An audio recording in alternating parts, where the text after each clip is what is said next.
계시네. 나의 고통 가운데 늘 함께 하신 그분이 나와 함께 사네. 나의 나 된 것을 온전히 주께 드리기 원하네. 나는 오직 주의 선함을 믿네. 나의 갈 길 다 아시는 주, 그는 창조자, 나의 주권자. 나는 오늘 우리에게 주신 하나님의 말씀은 욥기 10장 17절에서 22절 말씀입니다. 주께서 자주자주 증거하는 자를 바꾸어 나를 치시며 나를 향하여 진노를 더하시니 군대가 번갈아서 치는 것 같음이니이다. 주께서 나를 태에서 나오게 하셨으면 어찌함이니이까. 그렇지 아니하셨더라면 내가 기운이 끊어져 아무 눈에도 보이지 아니하였을 것이라. 있어도 없던 것 같이 되어서 태에서 바로 무덤으로 옮겨졌으리이다. 내 날은 적지 아니하니이까. 그런즉 그치시고 나를 버려두사 잠시나마 평안하게 하시되 내가 들어오지 못할 땅 곧 어둡고 죽음의 그늘진 땅으로 가기 전에 그리하옵소서. 땅은 어두워서 흑암 같고 죽음의 그늘이 져서 아무 구별이 없고 광명도 흑암 같으니이다. 아멘. 온전히 주께 드리기 원하네.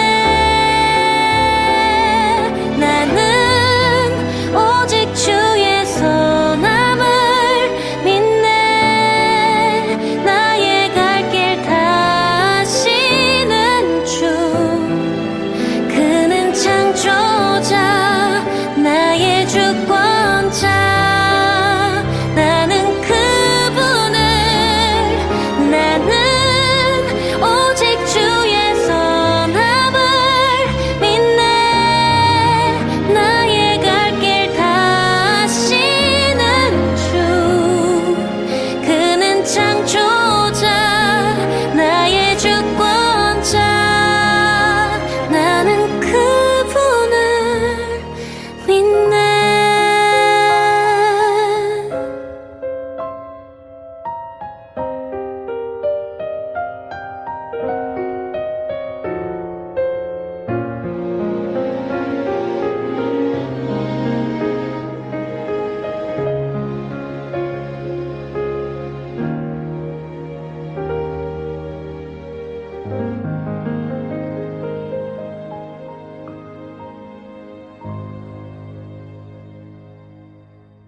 오늘도 우리 주님의 크신 은혜와 사랑이 저와 여러분에게 가득하기를 바랍니다.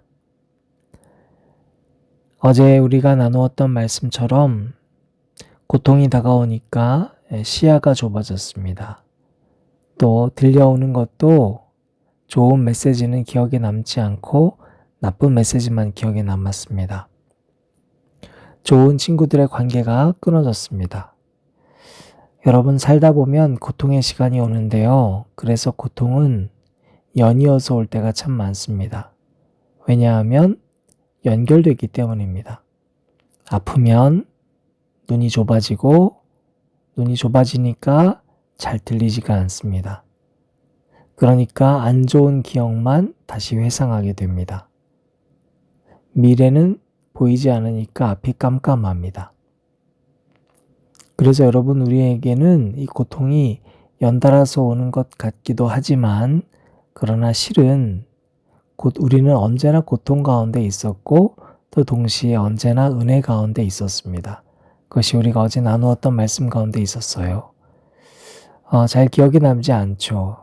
욥의 세 친구들이 했던 이야기들도 안 좋은 메시지가 많은 것이 아니라 좋은 메시지도 참 많았습니다.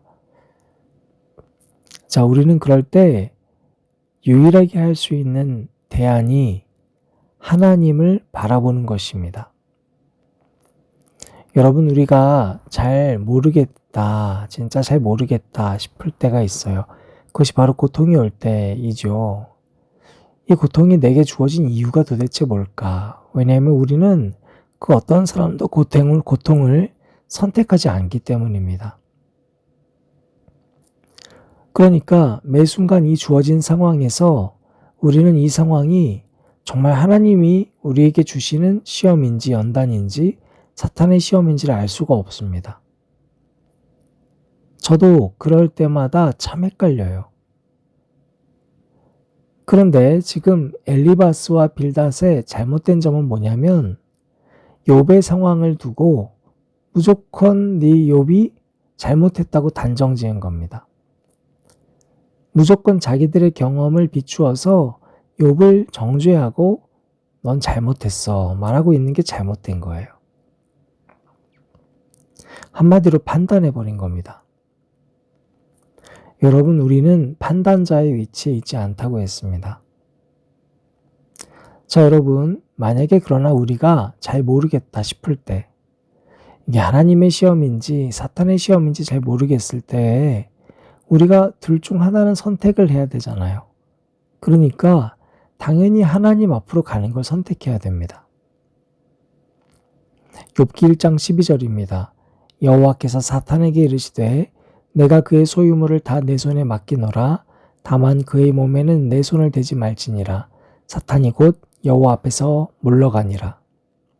여러분, 아무리 사탄의 시험이어도요, 하나님이 생명의 주권자라는 것을 알고 있을 때, 여러분, 우리는 지금 욥이 당한 이 사탄이 던지고 있는 여러 가지 시험 앞에서도 당당해질 수가 있습니다. 설령 이해가 되지 않는다 해도. 그렇잖아요. 욥이 지금 이해를 못하거든요. 그러나 욥이 결국엔 인정받는 것이 뭐냐면 하나님에게 따지고 물어야 된다는 겁니다. 두 번째로, 여러분, 우리가 하나님을 봐야 되는 이유는 사람은 한계가 있기 때문이에요. 자, 여러분, 지금 욥이 처음에는 신체적인 고통, 재정적인 고통, 이게 얼마나 컸습니까?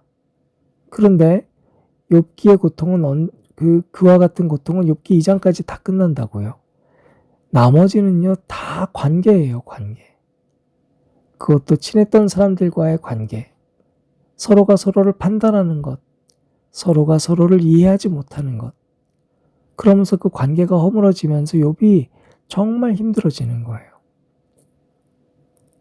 욥은 안 태어났으면 차라리 좋았겠다라고 지금 얘기하는데요.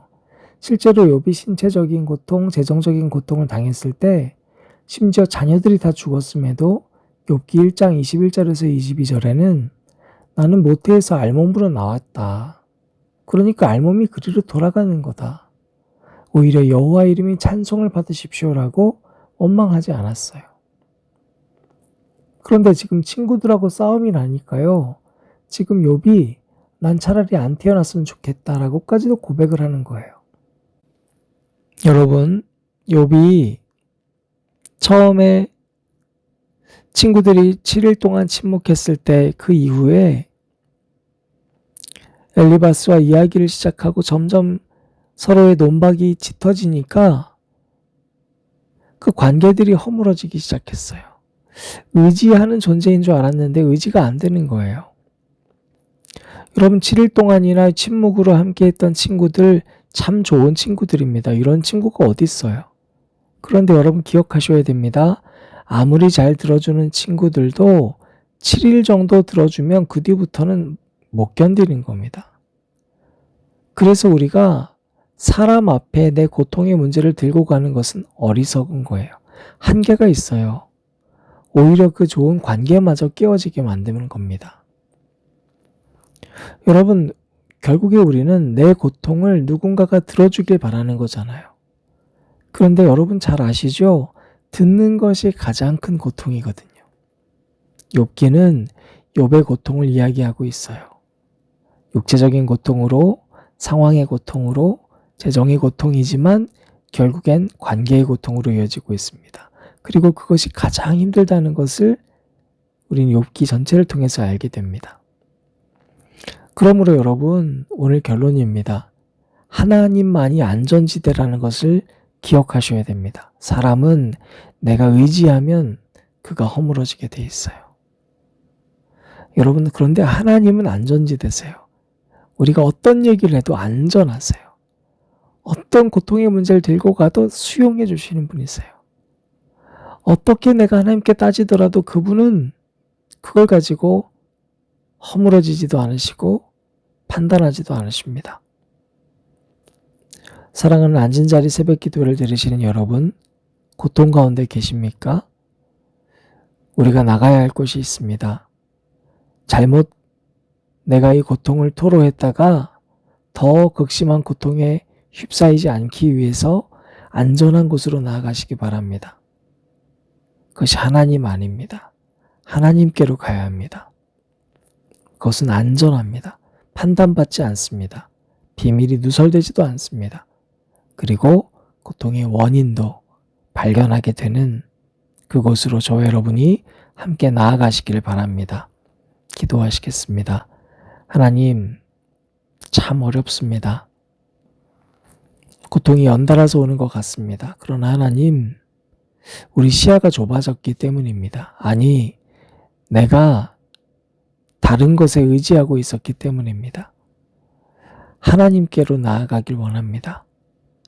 사람은 한계가 있다는 것을 깨닫게 해주시고 안전한 하나님 안에 나의 고통을 토로하고 하나님이 주시는 선미를, 비전을, 회복을 앙망하게 하여 주시옵소서. 특별히 수험생들이 있습니다. 하나님, 우리 이쌤, 최서인, 그리고 김수빈 청년까지도 하나님 보호하셔서 수학 능력시험을 앞두고 크신 하나님을 발견할 수 있도록 도와주시옵소서. 우리 이준빈 학생, 하나님 축복하셔서 시험은 보진 않지만 그러나 더 크신 하나님께서 허락하신 비전을 놓치지 않고 살아갈 수 있도록 인도하여 주옵소서. 예수님 이름으로 기도드립니다. 아멘. 괴로울 때 주님의 얼굴 보라. 평화의 주님 바라보아라.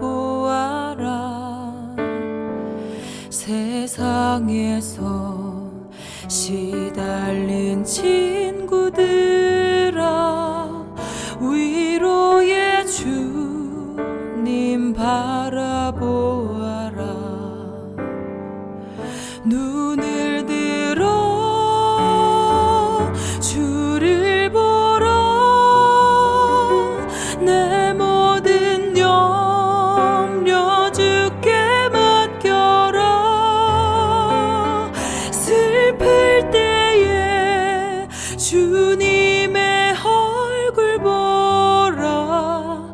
사랑의 주님 안식 주리라.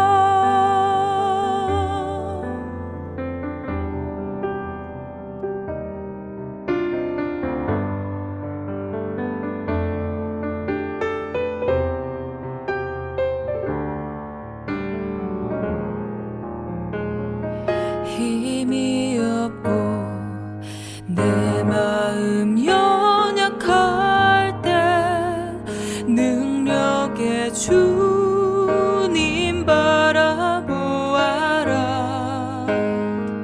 주의 이름 부르는 모든 자는 힘 주시고 늘 지켜주시리.